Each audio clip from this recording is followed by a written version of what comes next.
Please be advised, the Kind of Movie Critics podcast may contain spoilers. This includes most of the movies you're going to want to see. This shit also contains profanity, so there's that. Enjoy. Yo, this is Treezy. Hey, this is Kory. Martin the Mailman. Yo, it's Jesse T. And I'm Young Leezy. Yo, and we are the Kind of Movie Critics podcast. This marks a landmark for us, guys. This is the first time we've all went to go see the movie together, turned around, and came right back in here and started podcasting. And I think we haven't even talked about it amongst ourselves for real, because we were like, we wanted to save it all for the motherfucking mic, right? Mm-hmm. Yeah. So today's Oscar day. We don't give a fuck about the Oscars right now. I don't have cable. So. Neither do You don't I. need cable. It's not on cable. Oh, I don't have an antenna. You probably can stream it. I don't have an antenna either. You just don't want to watch that shit. Well, it's social media makes it so. I'm sorry, but when we're editing the episodes and I just hear like Jesse not saying anything but like giggling the entire fucking time, It's gonna be hilarious, so great. don't it? Yeah, the way social media is though, you really don't need cable. People give you blow by blow updates if you're on your Twitter. Pretty much. I didn't watch the Grammys. I didn't miss anything. Yeah, but you didn't. Yeah, exactly. It's like it's a weird culture we live in. It's like osmosis with the way you get this shit. It's like I saw it, but I didn't see it, you know, or I know everything about it, but I didn't see a piece of it, you know. If we could only do that with social issues, we could live through other people's eyes. Yeah, well, I think it's getting there, you know. Every technology has that curve, you know. One can only hope. Yeah, one can only hope. So, and also Bill Paxton died today. We just learned not too long ago. Yeah. R.I.P. Bill Paxton. R.I.P. Game over, man. True Lies. I loved him in True Lies. That was like probably my favorite role of his. I really liked Big Love. Like Big Love was my shit. I never watched it. I never watched it either, but I always heard it was pretty good. It was good. It was like Sister Wives, but like Mormons, and they were gangster as fuck. Like you should watch it. Yeah, I need to go back. HBO doesn't make too many bad shows, so I don't know why I just haven't gone through the gambit of HBO shows. They're all still available. Yeah, they're all still available. I still haven't seen Band of Brothers. Like, I still want to go back to that. Yeah, I haven't seen it either. I don't care. So anyway, man, everybody good though. Anybody want to talk about anything before we get into this? Nah, I'm like the chick trying to jump in a double dutch rope right now. Right. So I'm just gonna go ahead and what's gonna happen here is we're gonna give you guys about a 15-minute grace period. We're gonna talk about this movie and we're gonna try not to spoil it for about 15 minutes, and then we're gonna let you know when it's hammer time. So, you know, don't worry about spoilers yet. I know the tag at the beginning of the episode said spoilers, but you're in a safe zone right now. You're in a safe place. You're in a safe place With right your now. special snowflake ass. Yeah. Unlike Chris in Get Out, he wasn't in a safe space. No. Not at all. Not at all. Yeah. I don't think that's spoiling like anything. you know how I feel right now. You know, at the end of we was talking about Malcolm X, and at the end where they're all standing up, I am Malcolm X. Like we're all Chris. We're Right. Chris. We're Chris as fuck. Right. We're Chris as fuck. Not all of us. You can't see this weird eye thing I'm doing, but this eye thing is pointing to Kory. Yeah, he's looking at me. I'm gonna tell you guys first and foremost. So, because I know Leezy's dying for somebody to say this shit in reference to me. So let me just go ahead and throw it out there. It's not an apology because I didn't say the movie was gonna suck. I said I was officially confused by the trailer of this film. Nah, I'm sorry, but anyone who's paying attention to us knows that you full on made a Facebook post talking about, he was like, am I the only one that's like, what the fuck? And I'm not really interested. Well, here's the beautiful. I wasn't that interested either.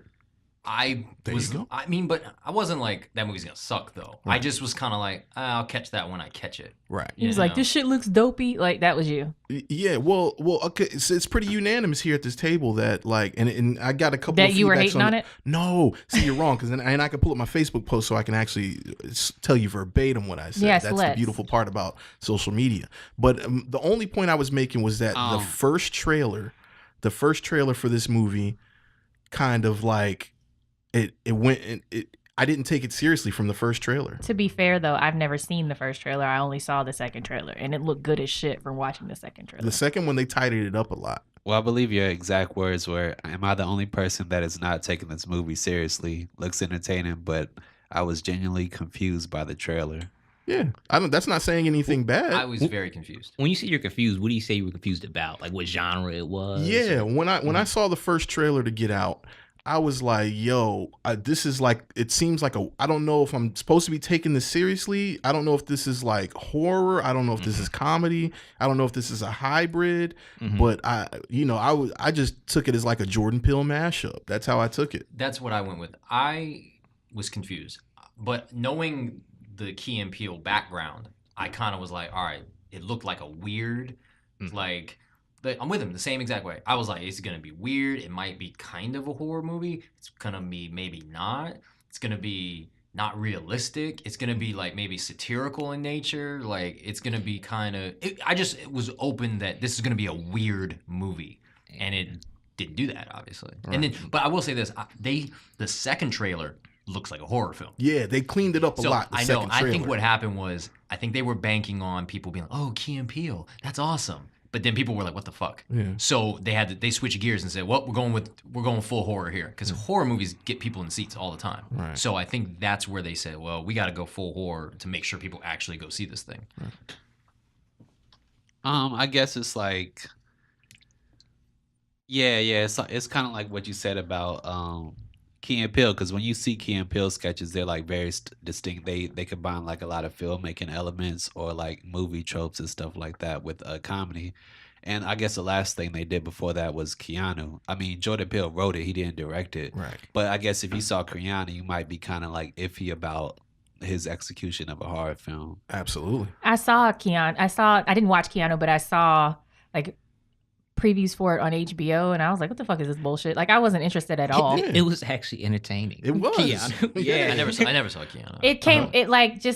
It came off to me like, dude, hey dude, where's my car? And so I was like, I don't give a fuck. See, so the same way you felt about Keanu, that I came into this with that exact same stigma. But Jesse, am I wrong? Is it like, hey dude, where's my car? It's kind of like that kind of comedy. I guess also like, but it's way different than you think though. Yeah, Keanu, like, I guess I heard Keegan Michael Key say in a podcast or whatever that Jordan Peele actually wrote Keanu as like an exploration of blackness, like what it means to be black, and he like wrapped it up in this whole like kitten like gangster plot type of thing. Absolutely. So what I'm gonna do is watch that tonight, and we shall revisit. Yeah, no, I'm gonna give it a chance, but only because I've seen Get Out now. Because before that, like, I wasn't interested, and until I'm all about learning about metaphorical black experience, like ways that you can say the same thing differently and more eloquently. So I'm watching this because of Martin, not because of Treezy. Let's just be clear. Oh, well, I don't give a fuck. I like stock in that movie. For me,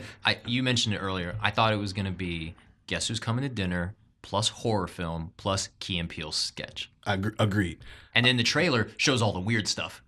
All the weird moments in the film are in the trailer, so it made it weirder. But all the scary moments are not in the film. I mean, not in the trailer. Exactly. So like it didn't. I know that's a thing that you've said that like you hate that they give everything away in the trailer. They definitely didn't give everything away in the trailer. Yeah, honestly, I was shocked because I came into it saying like I felt like they gave a lot of the movie away in the trailer, and I wasn't going to be surprised. And honestly, the fact that this is one of those times for me that knowing the stuff that was in the trailer actually built anticipation for me. Mm-hmm. I was like, yo, where's that scene? Like, how is that going to play out? You know what I'm saying? I was blown away, man. But yeah, so without spoiling it too much though, like a lot of what you see in the trailer that's weird happens relatively early in the movie. So once it's out of the way, like you're like, where are we going from here? But it made sense. Mm-hmm. Like what they did made sense, and I was like, oh, okay. It was marketing. Like they just threw all that in there to kind of screw with you. Yeah. So Jesse, did you see the first trailer? I don't remember which one I saw, but I just remember when I saw it, I kind of got the same feeling that you did. It was just like, what is this? What genre is this? Because I still kind of got the whole feel from Jordan Peele style, where there seemed like there was this undertone of comedy in what was happening. So yeah, but I mean, from what I actually got, the experience I got from actually watching it, I feel like the vibes are still similar to what we saw kind of in the trailer, as far as just the feeling, the tone of the film. Yeah, they were, but it came from a different angle. See, the comedic portion came from his friend, that we see early on in the film, the TSA guy. Obviously, he was there for the comedic relief, also dropping jewels in the meantime. But like the scene, okay, like specifically, I'm like the scene that I really laughed at in the original trailer was when he snapped the photo of Lakeith Stanfield's character, and everyone just and then he was like, "Get out!" Like the way the way Lakeith played that, or at least the way it was cut in that trailer, I thought that. I was like, yo, am I supposed to be laughing here? Because this is kind of funny. But the moment in the movie is really not a funny moment. See, it wasn't funny to me in the trailer, but I don't know which trailer, you know what I mean, how you received it there. But in the second trailer, it doesn't come across as funny. It comes across as creepy as hell. Yeah, see, I'm telling you straight out the gate. The second trailer, 100% for sure, or at least the second one that I saw, 100% for sure, cleaned it up. And I'm pretty sure that they probably got people's reactions and they realized that like it was a half and half. That because I know there were some people right off the rip for the first trailer, they were like, yo, this shit looks dope. And then I talked to other people, like I know me and you talked, Kory, and we were both like, yeah, we can, I don't know, whatever. No, I remember seeing the trailer in the theater. I remember people saying out loud, like, what the fuck? Like everybody was just confused, like, what is going on here? Yeah. So should we kind of just give a quick summarization of what Get Out was? Like, does anybody feel like they're eloquent enough to explain the whatever they call it? You're looking at me, so I'm gonna hop into my woke woman shoes right now. So this is the breakdown, the bio of what Get Out is. So on a high level, it's hard to talk about it without really spoiling it for you, but one of my friends, she made me excited to see it because she was like, the movie is about the colonized mind, from a racial perspective. So let's not go that deep. Let's just talk about the surface. Like let's just talk about this because we're not spoiling it yet. I know. I don't know what you're wanting me to say because on the surface, that's what the movie's a black about. Guy There who's we go. dating a white woman. Oh, okay. is You want a invited- synopsis? Who is invited to go to her parents' house for the weekend. Right. And when he arrives, there was an event, like a party with, I guess, the local neighbors and things like that. And that's when things get weird. Good.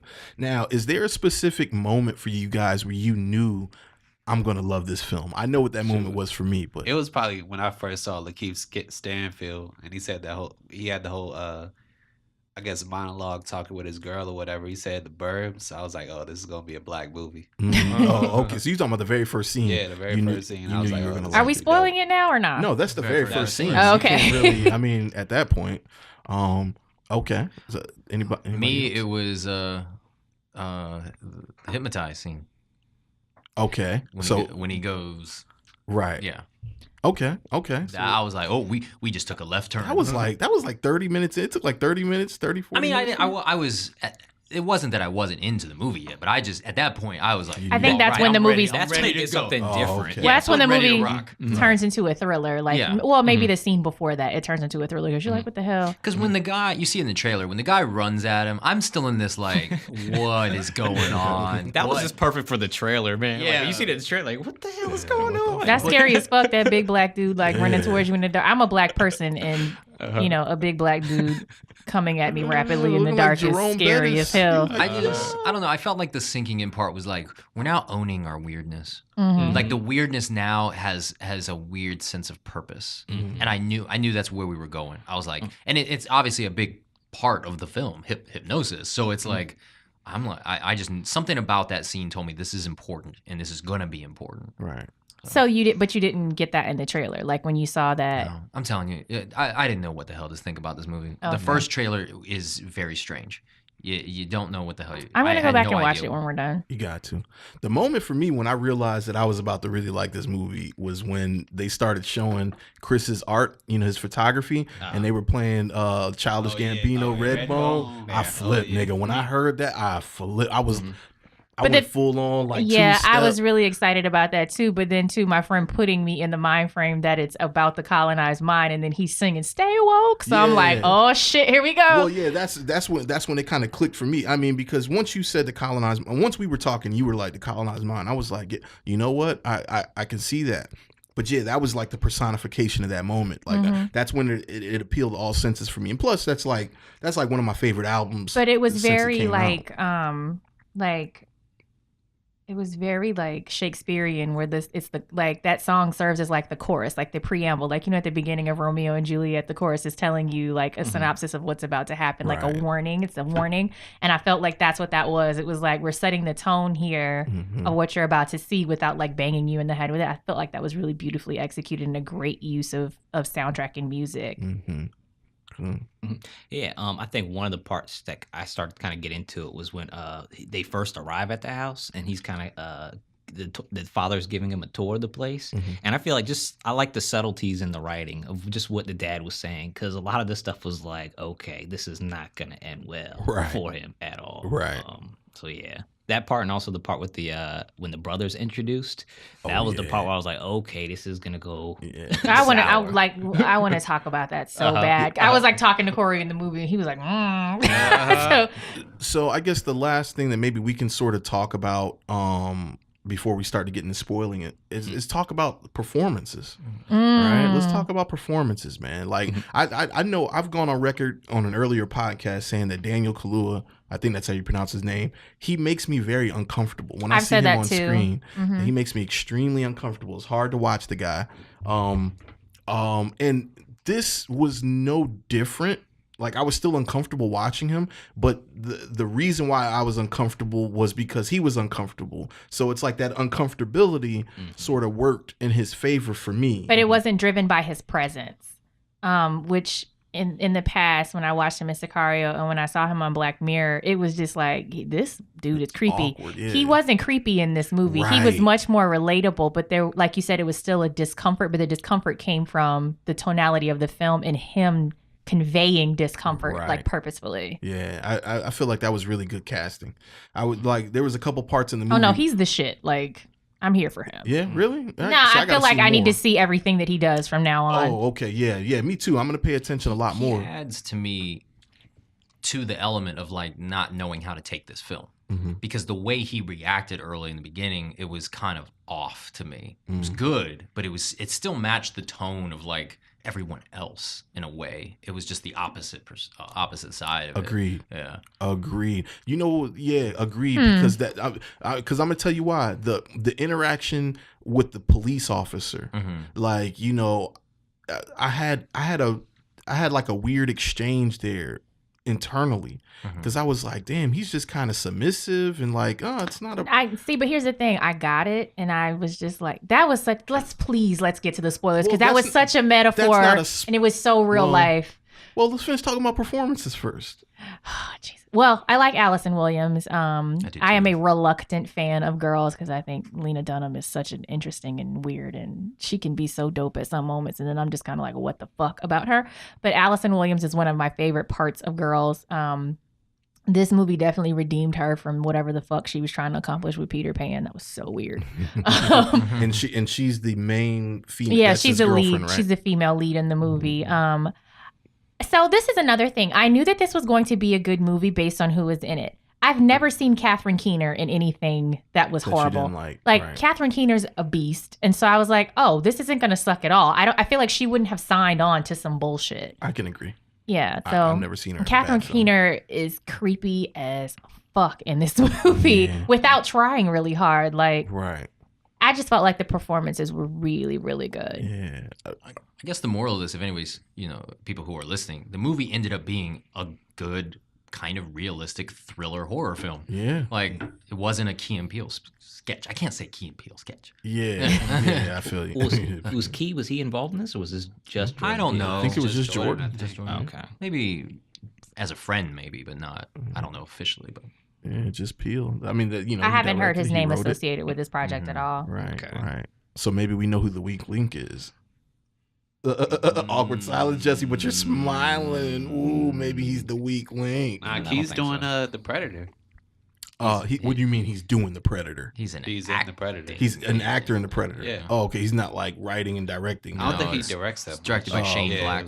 Yeah, Shane. Okay, yeah, that's the guy who did the Iron Man 3 and then The Last Boy Scout and he wrote The Last Boy Scout. He wrote some other stuff. It's funny because a lot of people are thinking Jordan was like the weak link because Key always gets all these roles or whatnot. Like he just did the NFL honors He got the Predator. He's been in like a bunch of like TV, like what was you showed me? Fargo. Fargo. Well, they were both in that. Yeah, they were both in that. But he's been doing like a lot of roles and stuff like that. So people thought Peele, like, what's he doing? I don't necessarily attribute that to talent though. Like I'm gonna be honest, I think he's the more attractive of the two of them, and that might have a lot to do with it. Sure.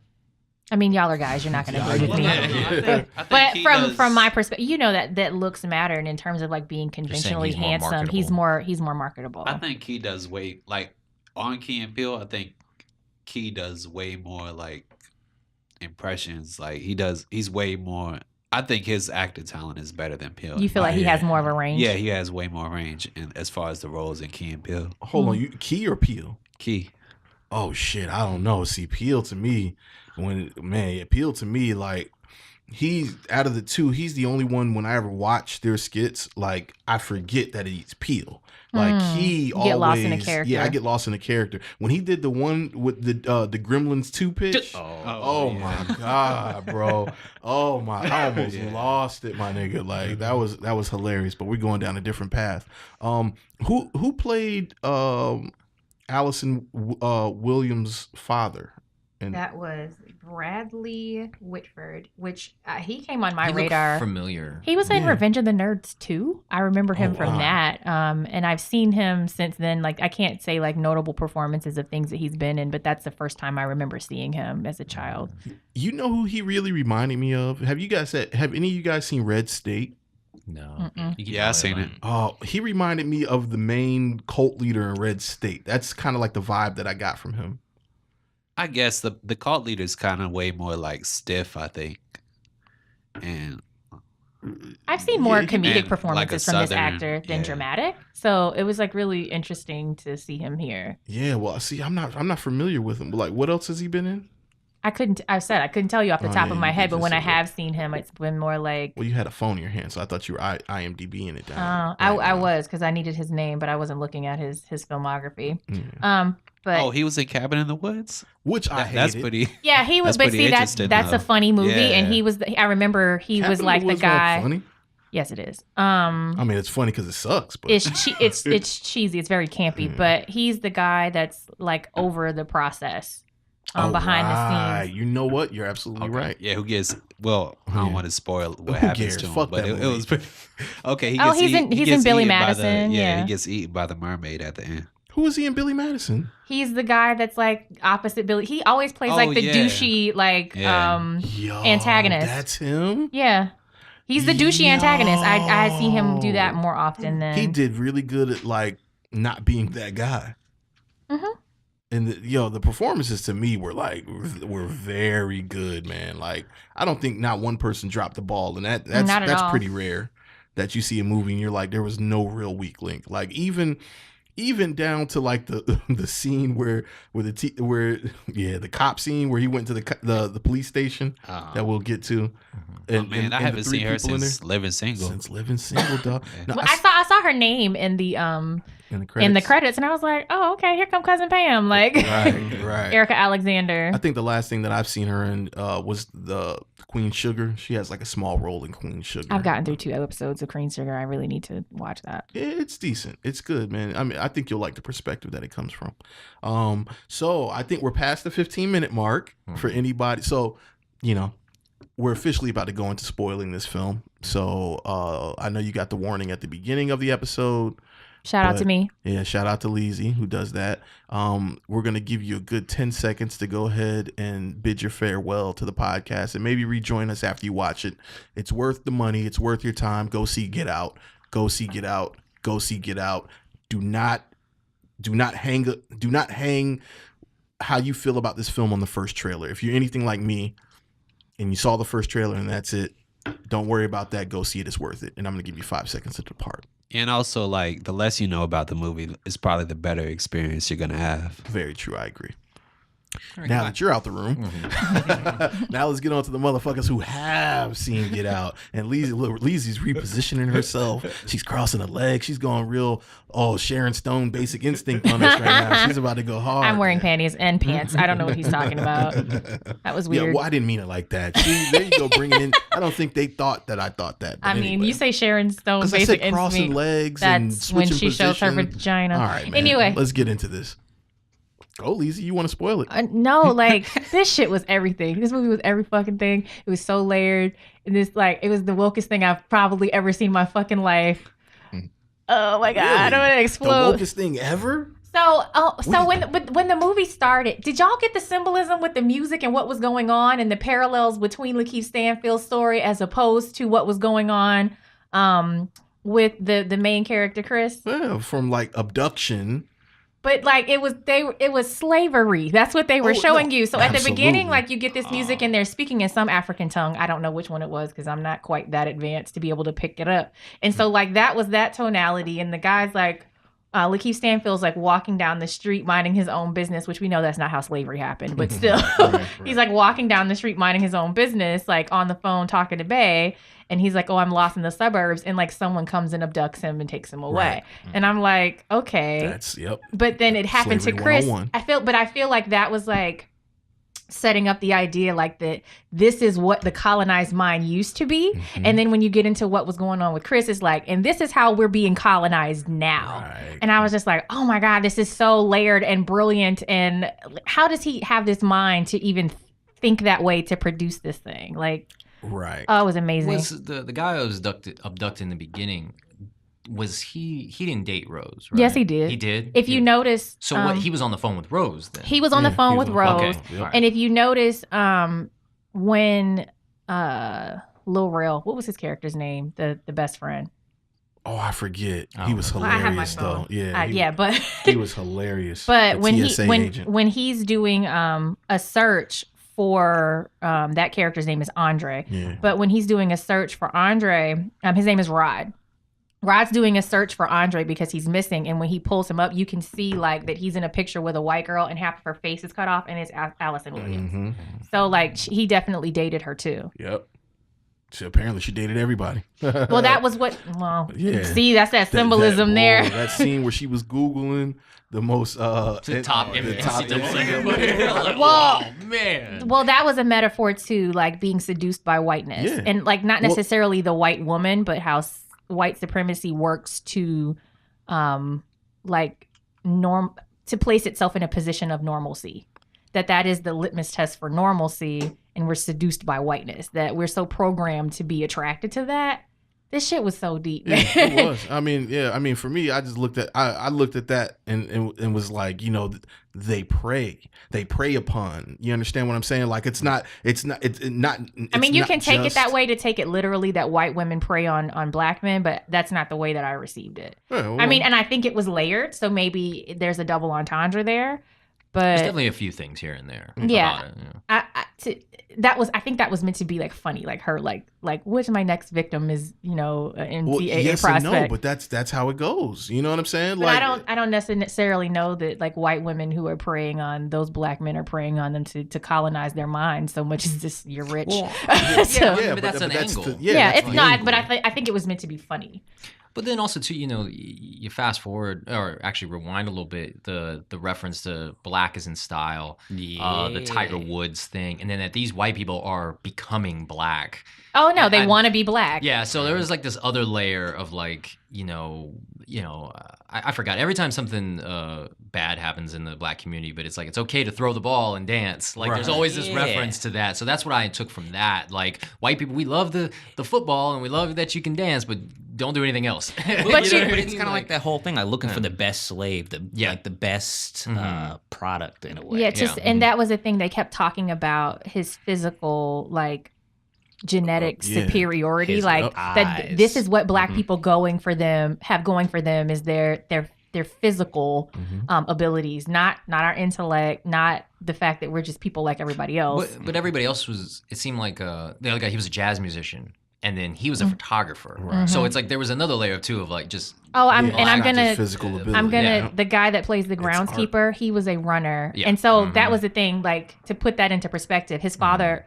the grandfather. I figured that out though. Like at a certain point I was like, "Oh, the house servants have become black and they're the grandparents." See, I didn't catch that until it happened. I figured it out before when they were playing the video at the Yeah, I knew end when that. he's sitting there and he's talking about the method, and he at the beginning he like says they came to take care of our Right. parents. Yeah. And so I'm like, oh, those are the grandparents. Yeah. Interesting. Once I that didn't make happened, I connection. realized what was going on. Yeah, missed I that. realized that too, but that was also why he was running at night. Yeah. He was running because the grandfather was a runner. Right. And he was so enamored by the physical prowess of black men because he had been beaten by Jesse Owens. And the dad's like, he almost got over it. I'm like, so it was really, I want to take your gifts from you. Yeah. Oh, it was great. Yeah, it was literally raping the black culture. It's culture vulture. Yeah, like it's literally these like, are that's I personification want to of leave raping all black of culture. the other parts of your blackness behind Right. too. Man, this movie was deep as It hell. was deep as shit, yo. How did you guys feel about the whole bingo auction scene? Oh my God! Listen, I mean, yeah, I'll let somebody else take the floor with that. That shit was I creepy. mean, to me, that as reminded me fuck. of like slavery when they used to Yeah, like bid and things like that. It So, reminded me of slavery, but you also have to think about it from the perspective of like what they were after the fact. Because when I was watching that part of it, I was thinking the same thing as you, Kory. I was like, oh, this is a slave auction. They're bidding on him, right? And I think it was meant to convey that. Yeah. But then if you think about it from the angle of what we were just talking about, of these people being so enamored with black talent, that's a real thing too. You're auctioned off to the highest bidder when you're an athlete and when you're an entertainer. Yep. You know what I mean? When you're a musician, that's the way that fucking goes Yeah, too. well, that's Yeah, exactly it what he's reminded me saying. exactly of like the NBA draft, like an Mm-hmm. NFL draft, There you like a go. combine or something like that. Like a combine, and everything before that was, you know, I guess the exhibition of the specimen. You know, like you know like what being I'm on a saying? slave block, yeah. It was. Oh man, that was crazy. And, you know, and before that scene, they took him around and introduced him to everybody. Exactly. And, you know, I thought those exchanges were very interesting because I've had exchanges like that in real life. Like when she walks up to him and is like grabbing him. So like I said, after the fact, it started to roll in my head like she was touching him in the same way that when they were on the slave block, like looking in their mouth and their teeth and Right, you know all what I of that mean? Saying, shit. okay, like, are you going to breed well? Like that kind of thing. So she's like examining him that way to see like, you know, is she going to bid on him as a slave, I guess. But also like in real life, I've had that experience. It's just like, oh, I want to touch you. And it's fucking weird, Yeah. but it wasn't like out of the realm of possibility. The fact that he was so taken aback by it was like also kind of interesting to me. Cause I'm like, my dude, this never happened to you in real life. It definitely happened to me. Right. I've seen it. I've seen that. I've seen a black guy be standing there being normal and a white person being like, oh my God. And just like walking up and feeling him up. And I'm like, the fuck? It's not weird. But they were playing it like it was satirical in the movie. But I'm like, nah, this shit's real life. This happens every day. Right. Well, so did you guys feel like they were trying to say something with his reactions to everything? Like, Oh, hell you yeah. know, sometimes there's people that are like excessively woke and they're like everything's a conspiracy theory. Do you feel like they were kind of playing to that a little bit with like his, you know, the phone and, you know, something's going on, like, and everything was sort of normalized? Do you feel like they were trying to talk about that a little bit? So I think like consciousness and wokeness is like a thing that they were playing to very subtly, which is a thing that they do in Westworld too, the language of consciousness and being asleep and being awake and waking up. It's the same thing that I was seeing here. The themes. Did you notice they kept saying to the maid and the groundskeeper, you just need to get some rest. Right. Yeah. And I was like, oh shit. like I hear you. And then what you were saying about the conspiracy, like Rod, he was supposed to be like the conscious black man. That's what he was supposed to be without like beating you in the head with it. And then when he went to talk to other black people about these things that he knew were true and they were laughing at him, I was like, this is real life. That's real. It was hilarious, but it was so real though, man. Like, ooh, it's like, it just, like, I don't know. I just keep like, because it's so, that movie hit on the head in so many different from so many different vantage points. It hit it right on the fucking head and then made a joke about it. You know what I'm saying? So that way you're able to, I guess, maybe digest it a little bit better. Mm-hmm. Do you think that's what made it okay? The fact that there was the humor kind of injected in it? Like if it was a straight on horror film where like the white people were just evil. Absolutely. Yeah. I mean, they were pretty fucking evil. Yeah. Yeah. But you're sold on the fact that this is a little different, you know, from the trailer. I think that's what the first trailer did for me. That this is just a little off. It's not meant to be taken as like a. It's meant to be serious, but it's not meant to be. I can't think of the word. Well, see, I think the humor is used honestly to sort of like make white people not run out of the theater. I think that's how the humor. That's how I felt like the humor was being used because otherwise, like you're kind of just. It's just a little too much. If like I would imagine if I was a white person that like doesn't really subscribe to this or didn't really hadn't seen that portion of life or never thought about that portion of life, like this shit would be a little too heavy for me. Like, yo, let me get the fuck out of here before the revolution comes. As we were walking out of the theater, though, I was saying to you, like, as much as we were taking away from that, like, and how we're talking about all the metaphors that were there, I don't know that everyone watches movies the same way that we do in terms of absorbing and recognizing a metaphor when they see it. So I don't know that everyone would experience that movie and take away from it what we did. I feel like a lot of people would, but I don't know that everyone would. And I definitely think your culture and your background influences the lens with which you absorb art. I can agree to that. And I'm very curious if someone from another culture picked up on all of the cues that we did. I'm very curious. I mean, and Kory doesn't count because Kory's woke as fuck. But right. But did you? He just threw up the soul brother, the fist, the Black Power fist.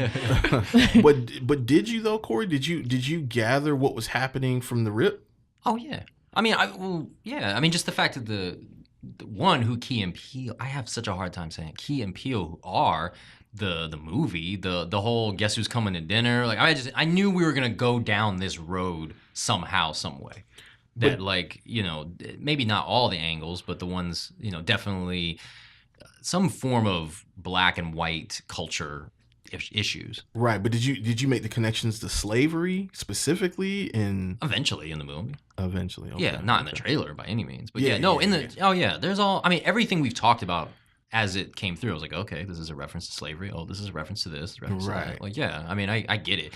I just imagine like some random white people in Minnesota who are probably scratching their heads right now. Like, who went to go see it? I don't even think they need to be in Minnesota. It was probably some random white people in the theater with us scratching their heads. Just scratching their like, what? I thought we were gonna go see a horror movie. Right. Oh, you did though.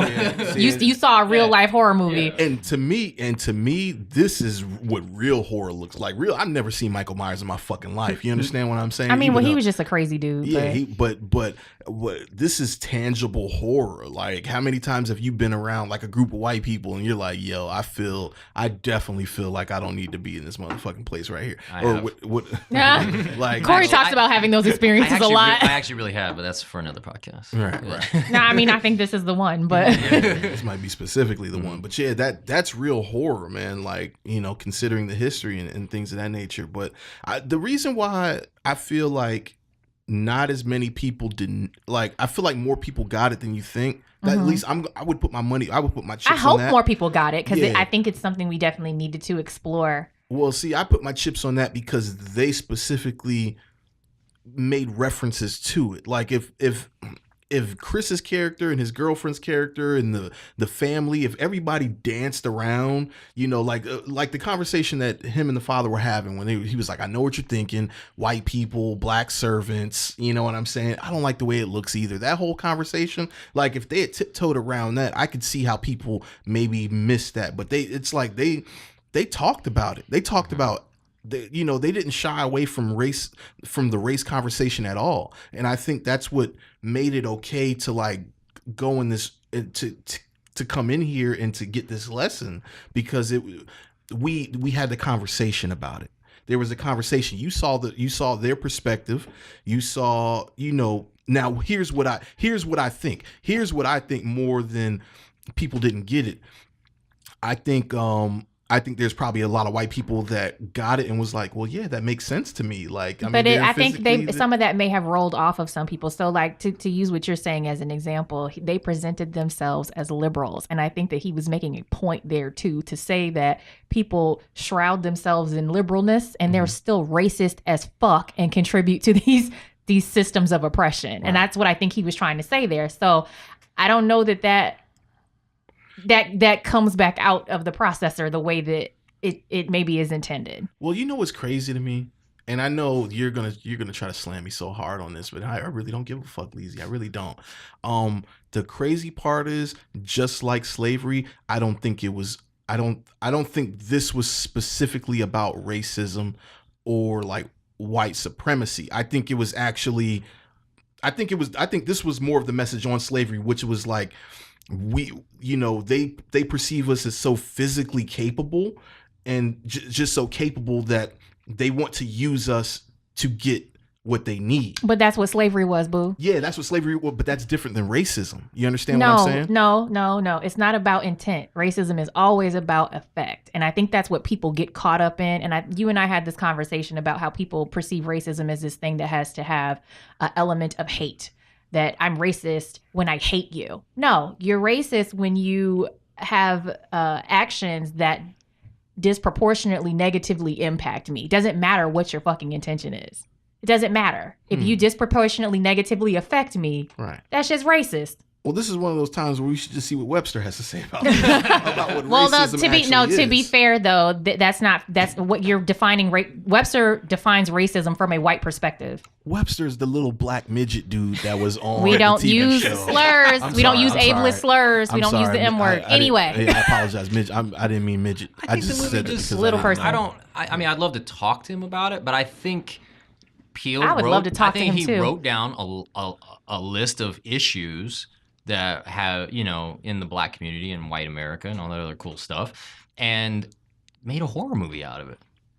Some of the stuff. He had some shit to say. Yeah, like he had something to say. It's like there's some stuff that goes together. There's some stuff that doesn't. It's just like it's like constantly jumping in and out of different layers of issues. Right. So okay. So you know what? Let me kind of curtail my argument. Okay, because when I think about racism, like modern day racism, the term that's very synonymous to that is white supremacy. So I guess what I'm trying to say is that like I don't look at this as like pro white supremacy. You understand what I'm saying? It's anti-white supremacy. The movie is. Yeah. So that's why I was like, I don't think it's about racism. But let me tell you about what is white supremacy if it's not racism? No, see, white supremacy to me is racism.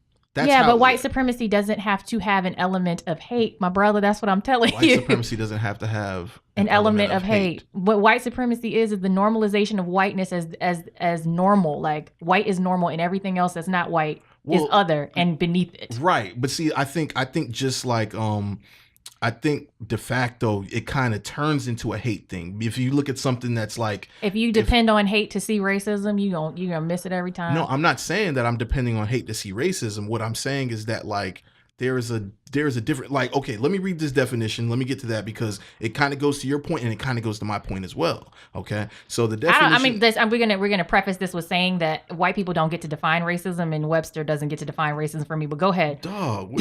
Yeah, well, listen, we got to go by what the definition of it is. No, we don't. But go ahead. Oh my! Well, there's no point in going down this conversation. I want the person who coined. No, because I want the person who, from a sociological perspective on racism, to define racism. We don't get to have the watered down version of what the powers that be agreed on. It is like that's what language matters.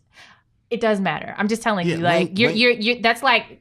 But you're saying language matters, and then you turn around saying the definition of a word. But doesn't matter. That's and who agreed that that's the definition of that word. So language. So the root of language matters is what you're trying to say. The etymology and the root of language matters. And the person who coined the term is who should be defining it for you, not Webster. Most of the time, Webster makes some things. Right. But we'll have a conversation outside of this because we're rabbit holing. But yeah, we are. But I think it very well goes. You're learning history from the oppressor right now. That's what I'm telling you. Find me the black definition of racism. It's not about a black definition. It's a sociological term. And the Webster version is oversimplified. Anyway, but go ahead. Somebody put handcuffs on this girl. She's wilding right now. So anyway, the definition here of racism. prejudice, discrimination, or antagonism directed against someone of different race based on the belief that one's race is superior. So I do believe it goes to your point, in what you're saying. That definition does not address systematic racism, just so you know. But go ahead. That's it as a noun. Dog, every definition every word has like multiple definitions. This is just the first one. This is the noun definition of racism. Okay. Well, I mean, systematic racism is a noun too. I do words. Too? Don't do this with me. I thought that was a verb. That would be a verb. That's an action, right? No. Systematic racism? No, systematic racism is also a noun. Yeah. Okay. Because it's a thing. It's a thing. It just has it's an institution. But it has a different definition. But it's also an action word, right? No. Because you attribute it. So what do you? Okay. The things that contribute to systematic racism are verbs, but in and of itself, it's a thing. But it's a pronoun, so let's. Ism is always a verb. Keep going. I mean, not a verb, a noun. It's always a noun. It's always a noun. Okay. All right. Cool. So no, I mean that's the only definition I'm gonna read out because apparently this conversation is gonna go nowhere with that one. I totally get what you're saying. I think it really just plays to both of our points, and what I'm saying is that like. For anybody who doesn't pick up a dictionary to say what is racism, I think the word that they're going to attribute to it is hate. You understand what I'm saying? Is like hate, and I didn't take it as like the belief of superiority. Like I agree that that's an element to it, but again, that speaks to intention instead of effect. Okay. So that's muddy for me too, but it doesn't say hate to your point, but the common belief that outside of Webster's definition. I'm going to be fair. Webster's definition is not completely off base, but there's some gaps there. Well, but you got to bring to the table the real definition then, and within the source of this real definition. You can do the Googles on your own. That's not my job, but oh Lord, so we want to give people the basis. Otherwise, they're going to look at Webster's cousin. They can do the Googles too. This is not my job anyway. Yeah. But you got to cite these things. That is your job as a writer. Is to cite things, right? I don't. That's not what I do. You write papers without. I don't have to cite things. I give instructions, and I'm instructing you to do the fucking Googles. So my whole point about everything that I was saying is that I could see how a white person would look at this and feel like this is not racism. That's my whole point. That's my whole point. So you want to argue that? No, you're saying the same thing that I said. Okay. Oh, okay. All right. Well, let's move on then. If we're saying the same fucking thing. I should think in a stereotypical, if you go with the stereotypical definition of racism, I don't feel the film touched a lot on that. In terms of hatred? No, I don't think it touched on that. But I think that's the point. Because that is what I'm saying, that racism doesn't necessarily have to have an element of hatred. Sometimes it does, but more often, most of the time, it doesn't. Yeah. So you didn't feel the racism element at all? The hatred? Not really. No. See? You didn't feel racism or you didn't feel hatred? Both. See? Wow. That's what I'm trying to tell you, Leezy, but you're too busy being pro-black. I'm always busy being pro-black. There's never a moment that I'm breathing and that's not happening. But part of being a good human being is putting yourself in other people's shoes. I'm talking to him and I'm asking. Good. The two strongest themes were colonization and the desire for the black culture's elements. See? But not, the undesirable elements. Right. Yeah. What are the undesirable elements? Know. I'm just saying that there are white people who feel that. So they like feel before, that there are desirable elements and undesirable elements. Well, because that's weird too, because here's the thing. Talking about like the grandmother and the grandfather, they kept them black. You understand what I'm saying? It's not like they kept the shell of the white. They were dispelling the white bodies and they were putting the black brain in there. Mm-hmm. You know what I'm saying? So they were actually keeping the morsel of you know what I'm saying? But that's the point. That's the thing that they admire about black people. It's not our intellect, it's not our culture, it's our artistic and physical abilities. Well, artistic is cerebral though. Mm-hmm. Well, I thought an interesting part in the film was, remember when the girl was filling up the main character and her husband was in the wheelchair, he was like an old dude or whatever like that. So I could see if they were going to like be purchasing a new black person or a new body, like that's the type of person they would want. So I feel like that kind of touches on that a little bit. Mm-hmm. Well, to me, it helped. So there was a part in the video where he said, like, yeah, I don't care about black. It wasn't about, because I thought that too. I was like, well, you know, if you went down a racist way, it would be, why do you want to be in a black body? Because they believe that that we're physically superior. Yeah. So, but he says in the video something that alludes to, I mean, yeah, physical superiority. Like it's cool. Like that outweighs. It's the new trend. It's the new trend. It outweighs being in a black body. So that's where I said I didn't feel racism, because racism to me would be if you went an angle of like, I don't want to be in a black body. Right. It's like, cause I don't. But I in don't real, want that. that was a metaphor too. Yeah, I mean, there's a Because lot of in metaphor. real life, yeah. The movie is a 24 layer cake of like, you know, all these things. So I don't think there's going to be one specific thing we're going to get from this film. There's just it touches on so many different ways in different times of the film. I thought you wanted to say something, Martin. Yeah, well, the guy. So specifically, right? The when he was talking to the blind art dealer, right? He said specifically, he was like, "It's not about you being black. Like, I don't give a fuck about that." He was like, "I want your eye. Like, your eye is so supreme that that's what the fuck I'm doing this for with you. That's why you're valuable to me, is your eye." That was a metaphor too. What was a metaphor for what? In terms of being able to cultivate what is culturally significant and what is cool. And so as an art dealer, you have to be able to let's see, and that's the thing. He's a blind art dealer, right? And at one point he could see, and at one point he could do that, and he lost that ability. And the culture of cool in the United States at one point was a thing that white people controlled, and now they can't do it anymore, and they use us to be tastemakers. So like it's the same thing. Yeah, but and also remember him saying how like he sent in a bunch of images to National Geographic and could never get it in. Like he wanted his talent. He wanted his talent Because he didn't have it anymore. Yeah, I mean, agreed. But I guess what I'm trying to, I mean, I agree with everything that you're saying. Apparently your metaphor is a hell of a lot deeper than I absorbed it. Well, we've established that I go deeper than you a lot, and you're like, I don't think it's that deep. And I'm like, it is to me though. There's a lot of things. Yeah, I mean that the movie touched on. Yeah, no, I'm talking about this specific incident of a blind art dealer. I agree. Like, but he went blind. He wasn't born blind, so he had the talent at one point, and then he was no longer connected to it. So now he's using this. He's wanting to use this black person to get that connectedness back. Is that always a black and white thing, or is that a young and old thing as well? It can be, okay. But I mean, I think from the message of this movie, it was a black thing.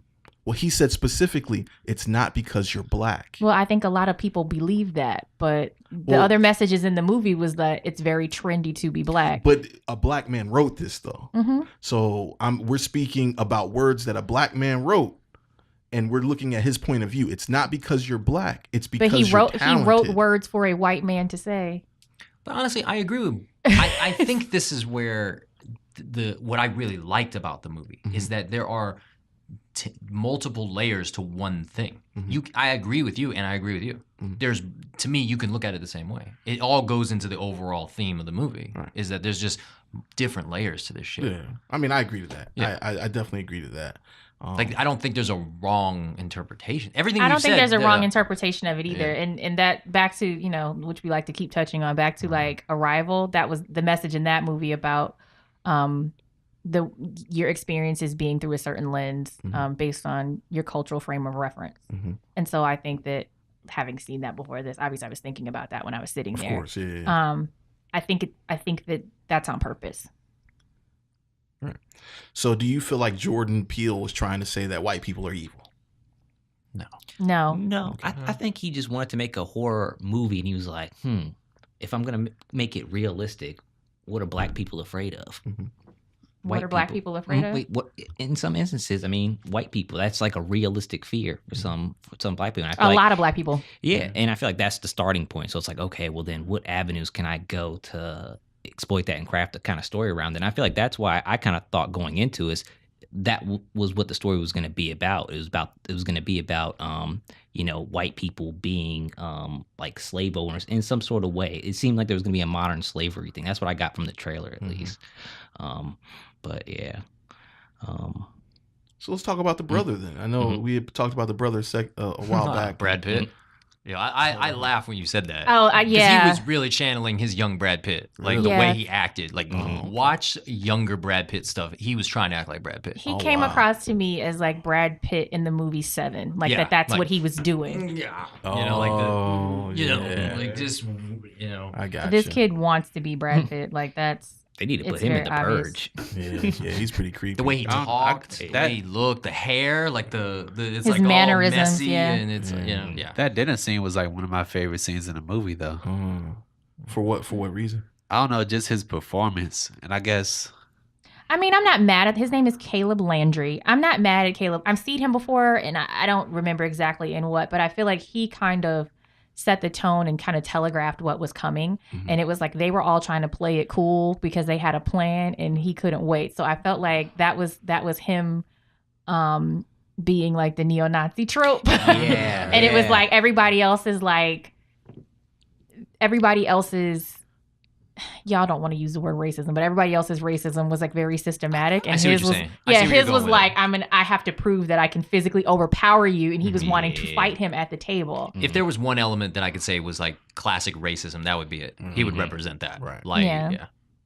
Agreed. He just his was out in front. And the thing was like they were all trying to achieve their goal through like psychology Mm-hmm. and medicine and Yeah. Like, I and mean, he was just like and sex Mhm. and he was like coming from the angle of like I can prove to you that I can be more violent and physically overpowering to you.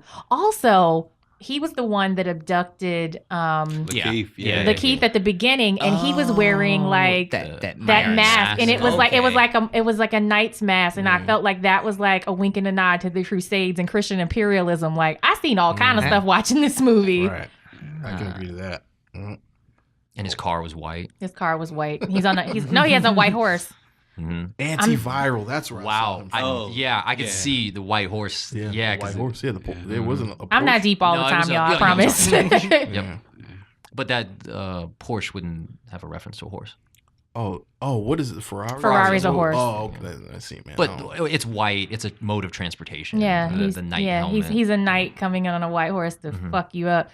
So I mean, like, he's not here to save you. Right. There's a lot. There's a lot happening there. A lot going on. And then too, you have to think that he was the one, and like I said earlier, if you think about it from the perspective that Lakeith Stanfield's character Andre represented like Africans before colonization, and then he came through like with this wink and a nod to like Christian imperialism that you don't see till later.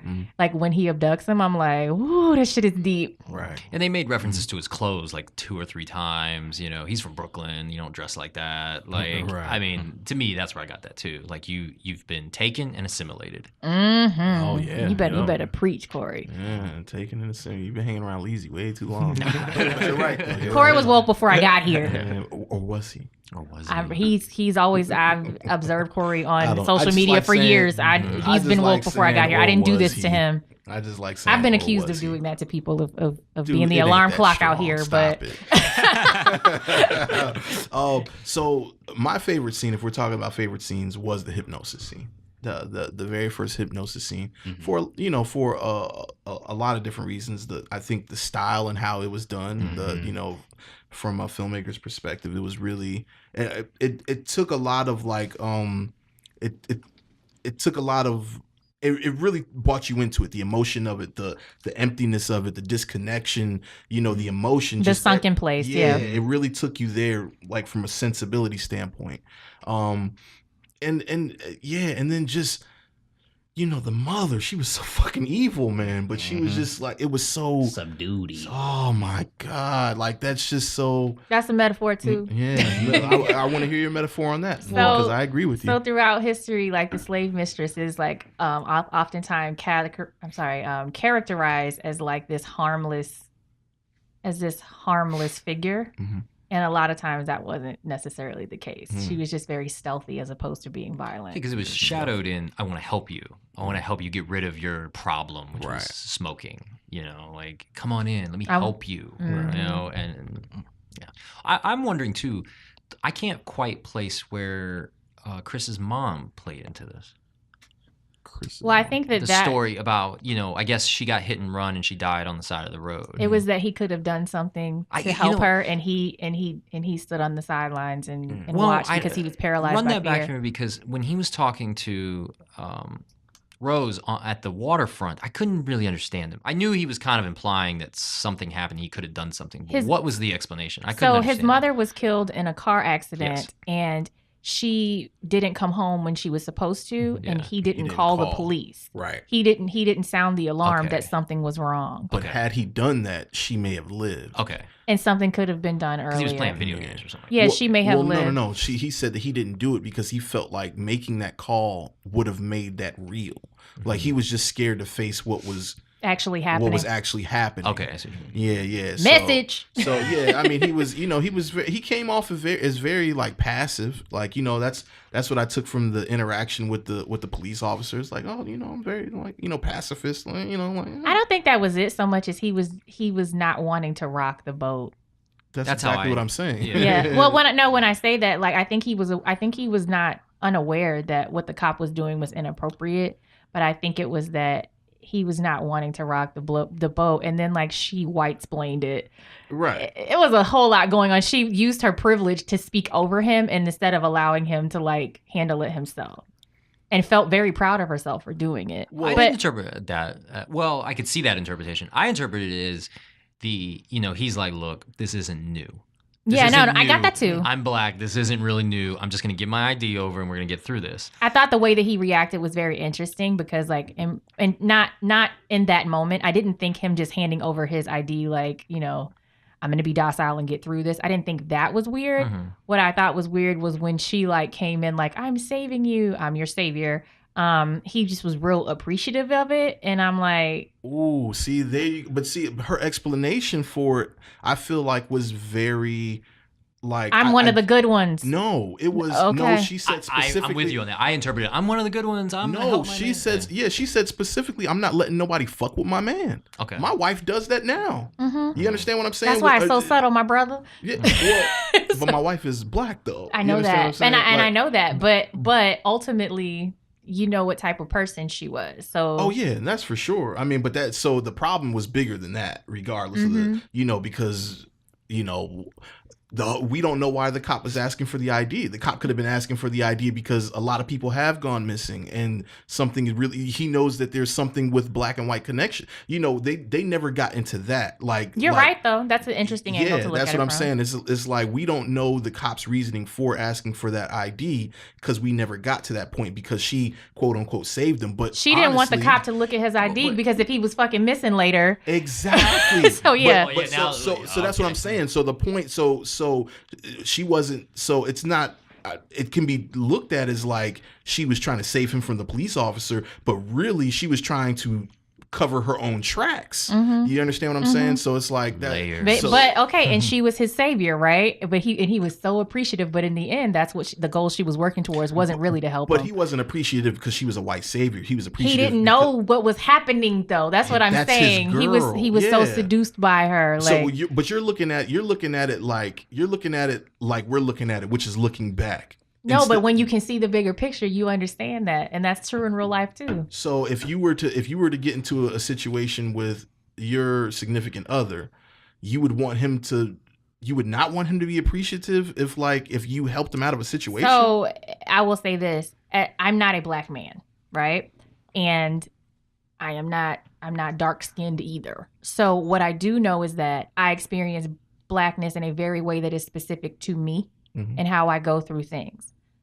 I know that when I was in high school, I had a very dark-skinned boyfriend who used to get stopped by the cops on his way to my house all the time. That never happened to me. Mm-hmm. You understand what I'm saying? So in that situation, because it does not happen to me, I am really ill-equipped to tell him how it should go. Mm-hmm. And I also know that part of being, and this is me and how I interpret gender roles, but part of being a good girlfriend is allowing your man to be a man. And I would not step over my man and how he wanted to handle that situation because I don't know all the ways that it can go left. And he probably does because he's been through it before. So no, I wouldn't have handled that situation the way she did at all. So as woke as I am, I'd have let my man handle it the way that he felt safe handling it. Right. And I'd have left that shit alone. There's two different I as the theme of the movie for me has been layers. I could see the whole, I'm gonna save him. I could see that angle. But I could also see, due to my experience in interracial dating, naiveness. Right. Like there's because yes, standing up for your loved one is an admirable thing to do sometimes. Right. But he was playing it like, look, I mean, I know how to handle this. There's an easy way out of this where sometimes I feel like in some of my history of interracial dating, there's been naiveness to things that are happening. Right. It's you're experiencing it differently.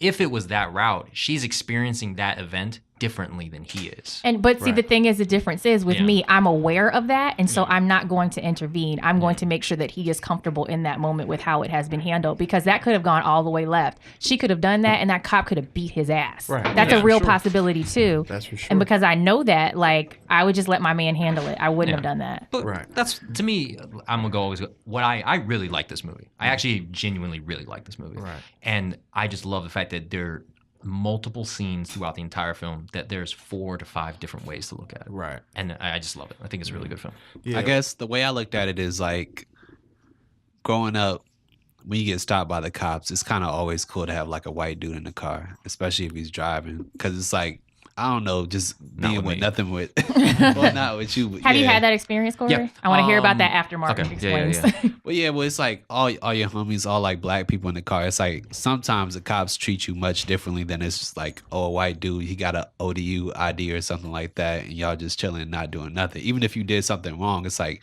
nicer to have that guy there that could like be a barrier between you and the police in a Right. sense. And that's kind of how I took that situation. Hmm.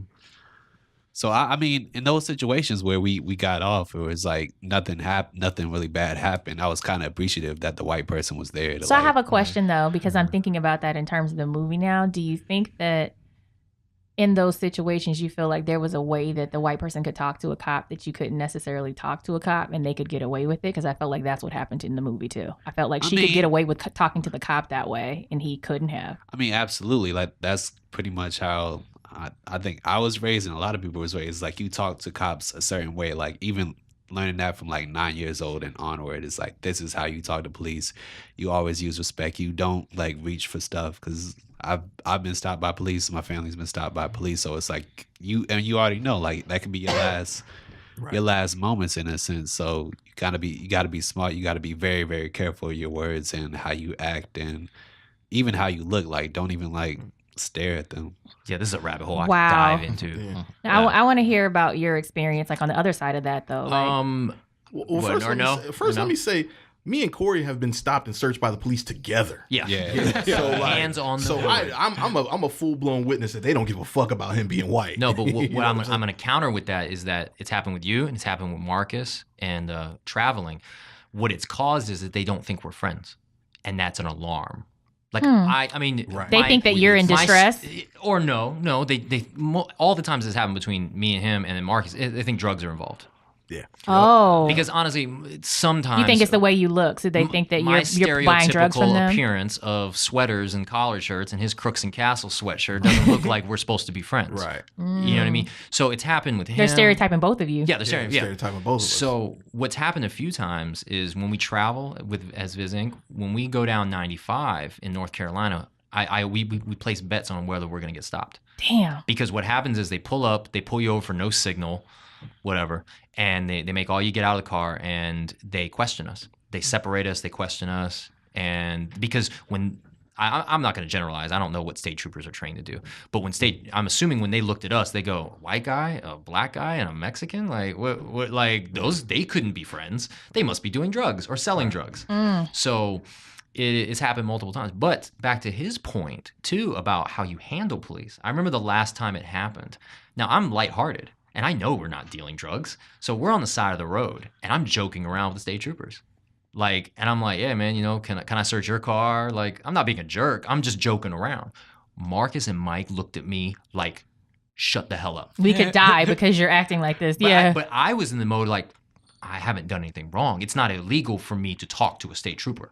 And it's not illegal for me to joke around because nothing has happened yet. We're literally just standing on the side of the road. They're questioning us. And you're like, they're going to see that nothing's wrong and we're going to go about our day. And we're going to move on. As long as Mike and Marcus don't do something stupid, like run away, like which I'm assuming they're not. But is that stupid though, or is that like a normal reaction to fear? I'm being... I know what you're saying though. Yeah, so I'm sitting there going, I'm confident that me and my friends are not drug dealers. There's nothing in the car. And I'm just sitting here being me.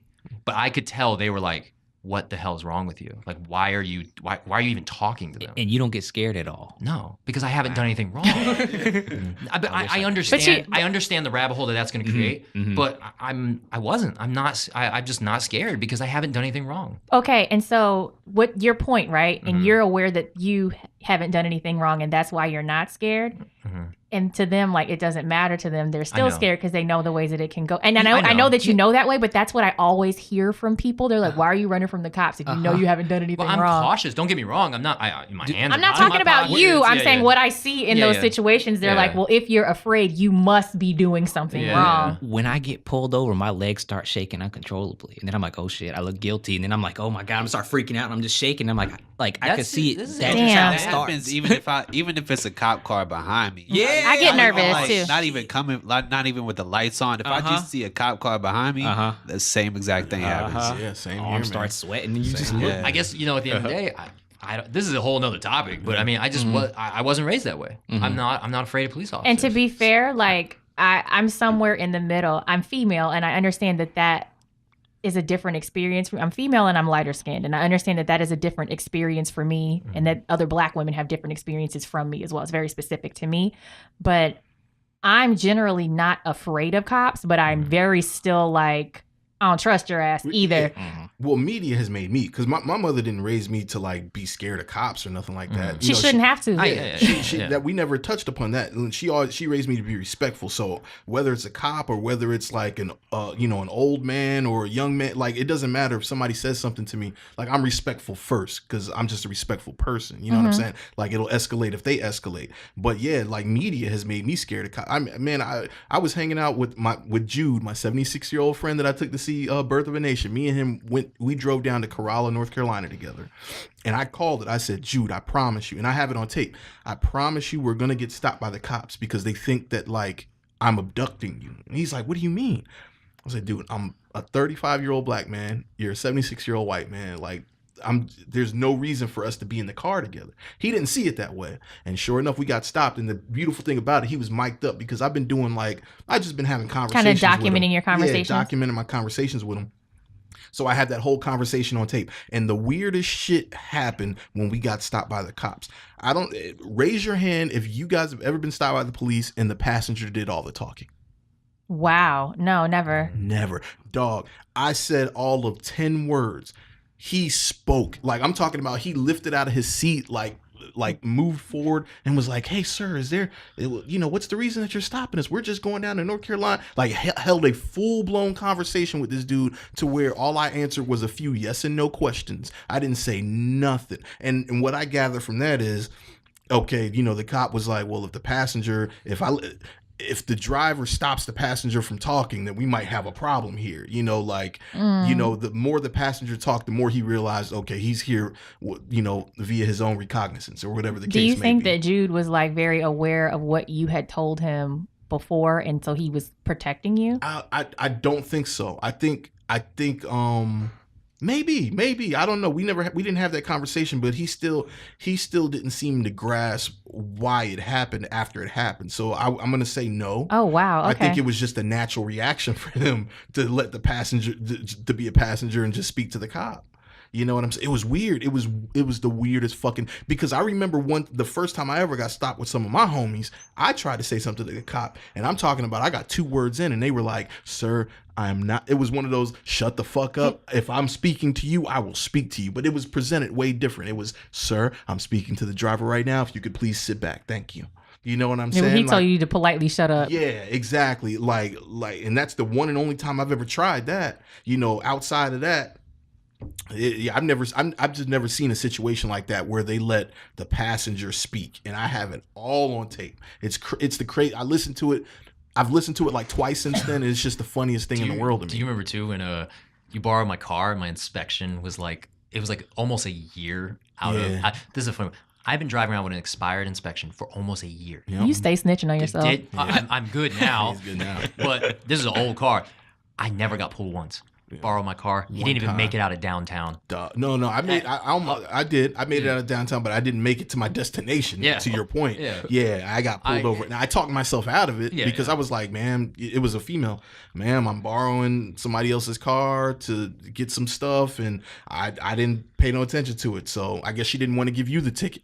Maybe. You know. But I even remember in New York when the guy was like, "How do y'all know each other?" And we were like, "We're friends," and he was like, "Y'all are friends." Exactly. I do remember. And that. I was like, "Yeah, we're friends." Yeah, I remember that. Honestly, that's happened to me a lot in my life.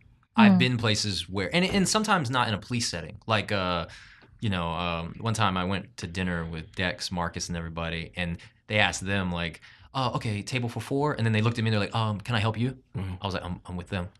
Like, Crazy. so I mean it's But I've had the interesting. reverse happen of that. If there's black people in line in front of me, they'll assume we're all together. I think that's, I don't know, up north, that to me, I don't know. It's never happened in a social setting, but it's happened several times here in Virginia. Right. Like people just, you can't possibly have black friends. Right. You can't do that. So, so bringing it back to the film though, like I didn't look at it like he looked at her as a white savior. I mean, I see how. I don't think he looked at her as a white savior. I think it was a metaphor. This movie is just one giant metaphor, in my opinion. Yeah. I can't create any concrete reasoning of anything that happened in the movie. Right. It's just there's just an interpretation and a route that you can go with it. Right. Multiple routes. Agreed. So what haven't we touched on in this film yet that we need to address? I just want to know how you guys felt when the main character goes upstairs and all the white people just stop talking and they just look up. Duh, boy. I mean, I think that was dramatic, but I be feeling like that shit happens. Like, where is he going? Like, there's always eyes on you, even when it seems like they're not looking. Like they're paying attention to where you're going, what you're doing, or like the opposite, where you walk into a room and they stop talking. Right. Yeah. I would love to hear Leezy's interpretation of that scene. No, I think it's exactly what you said. Yeah. What do you? And immediately after that, though, I love the scene with the I forgot her name, the woman, the maid, Georgina. But then once you learn that Georgina is actually the grandmother, like, does it put into perspective for you why that conversation went the way it went? Yeah. I mean, another element. It's just creepy as shit. It's a creepy scene, and it helps just amp the creepiness of the film too.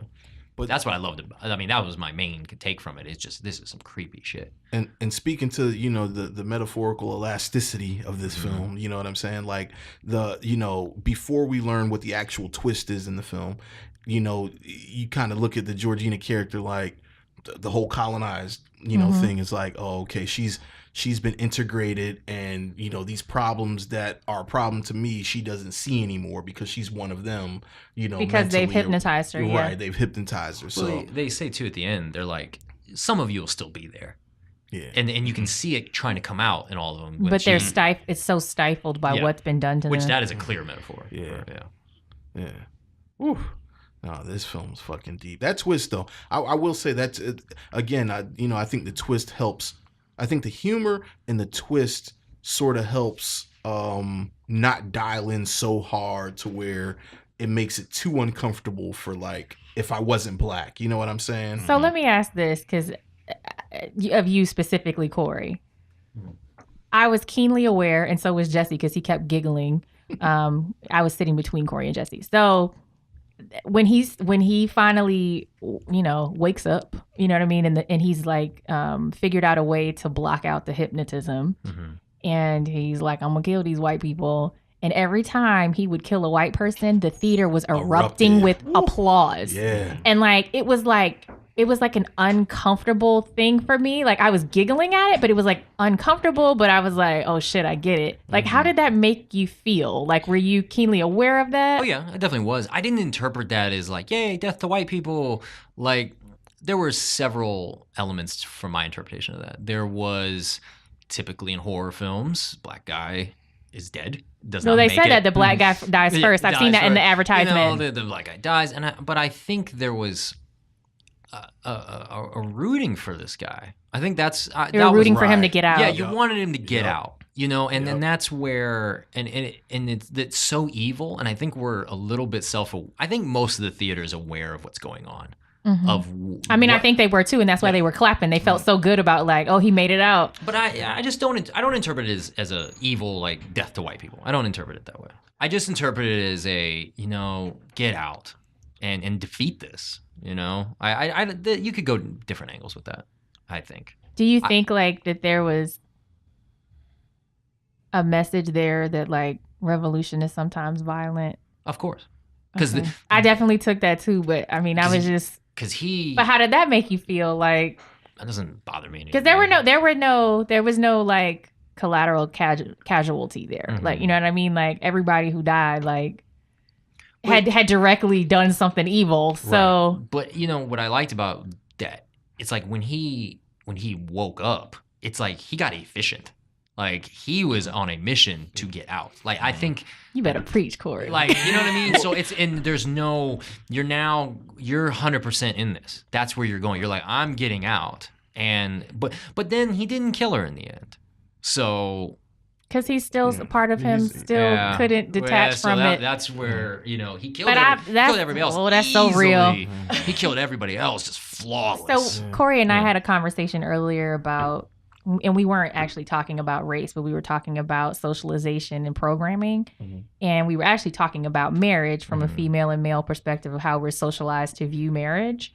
And so he was saying to me, like about women specifically, like wanting to get married. And he's like, well, I don't think we really need that if we know what we're doing. And I'm like, so why do women need that? And I was like, socialization. He's like, yeah, but I had the conversation.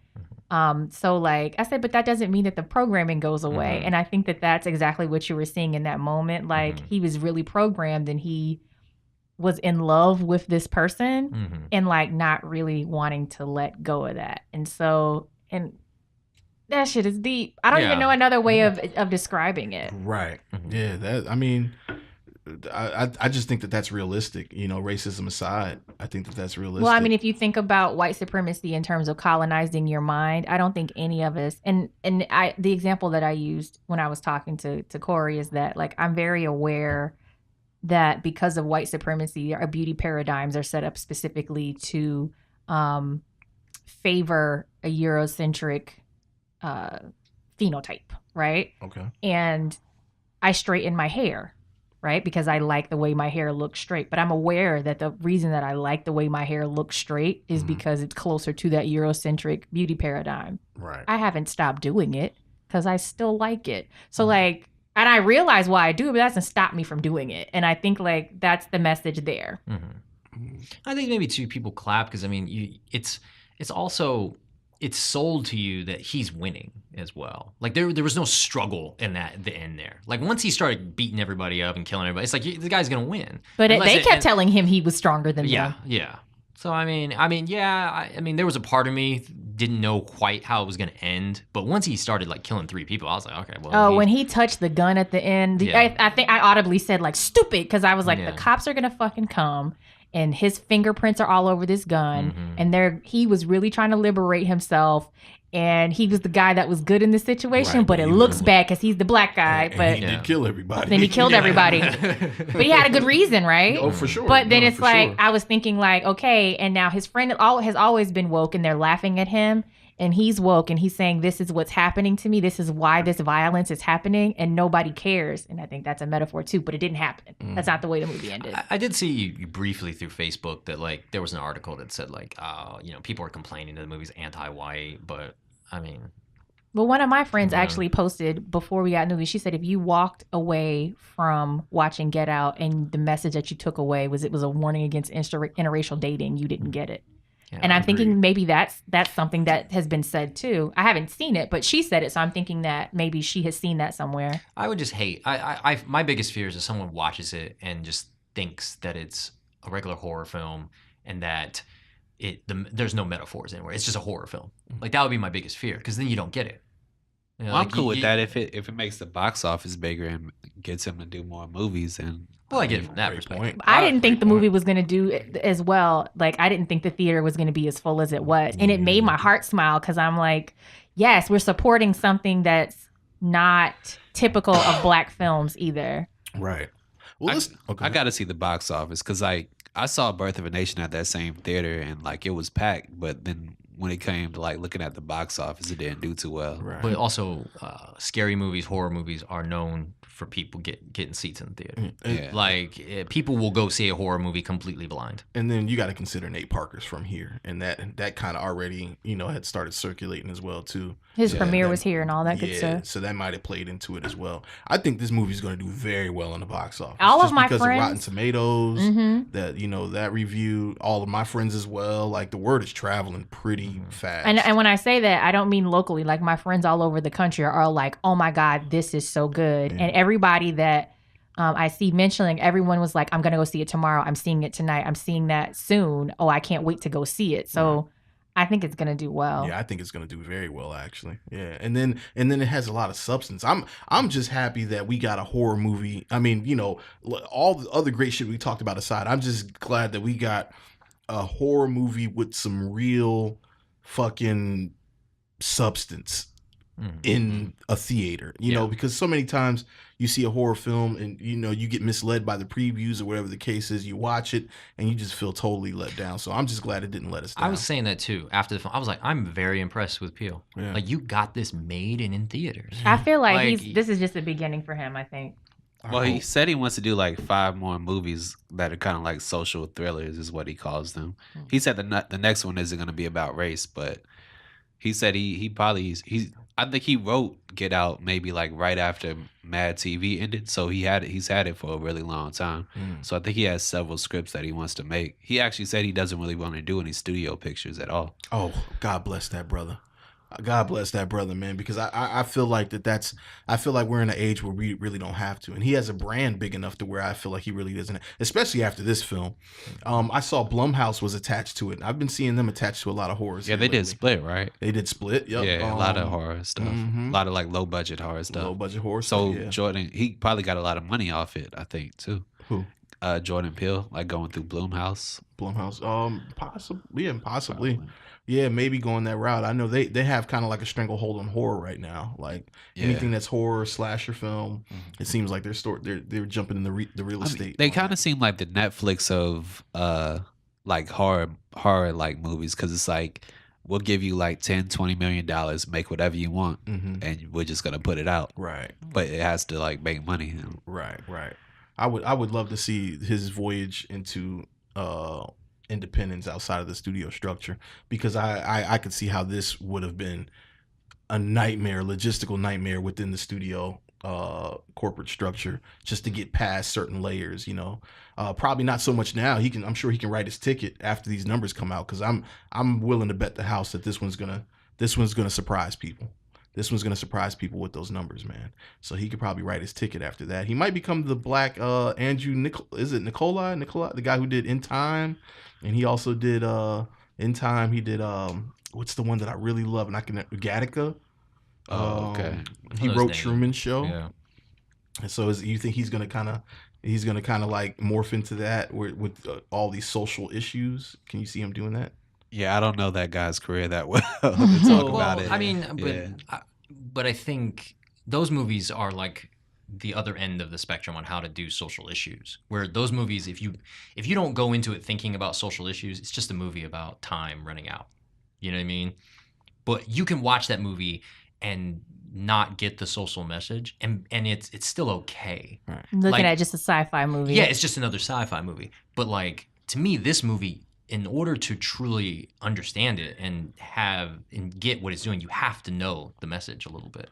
Like if you go to Get Out and you look at it as just a horror movie, I'm really fearful that you will look at it in the wrong way. Like you might think anti-white or some nonsense, like some really nonsense reason for not liking the movie. You could, but I think to back, to Leezy's point of going over people's heads, I think it could be a standalone film. I think the twist in it sort of like gives it that cinema archetype. You understand what I'm saying? Like to where it disconnects from, it could possibly disconnect them from the message and turn it into just transcendence. You understand what I'm saying? Like due to the style of the film throughout before that, I can't quite agree, but it's open for interpretation. Yeah. So I guess in summation, man, like Go see the movie. oh, please, man, Please go see it. Yeah, please go see it in theaters as well, man. It's an experience that Well, I feel it like if hasn't you're really been listening this paralleled. far, you probably have seen it. Please encourage other people to see it. Very good point. No, it reminded me a lot of Sweetback's Badass Song. Mm-hmm. Or like with Melvin Van Peebles, it's like that was like the first black exploitation movie, and I watched like a documentary on it where black people were just going crazy in the theater because that's like the first time I think a black person maybe had killed like a white cop on screen or something. So when they saw that, it was like, wow, you could put that like in a movie theater. And I felt like the same way, like watching this, like, wow, you could put that in a horror movie. Like now it's just insane. Yeah. Do you think horror was chose specifically for that reason?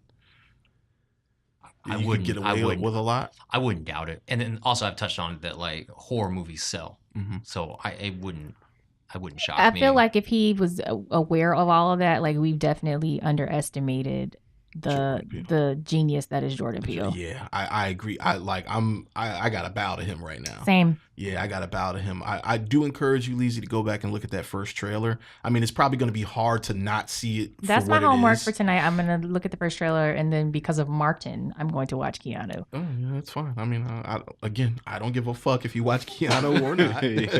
Okay, you saw Get Out, and that's all I care about. So. No, you saw Get Out, and that's what I care about because you were not interested.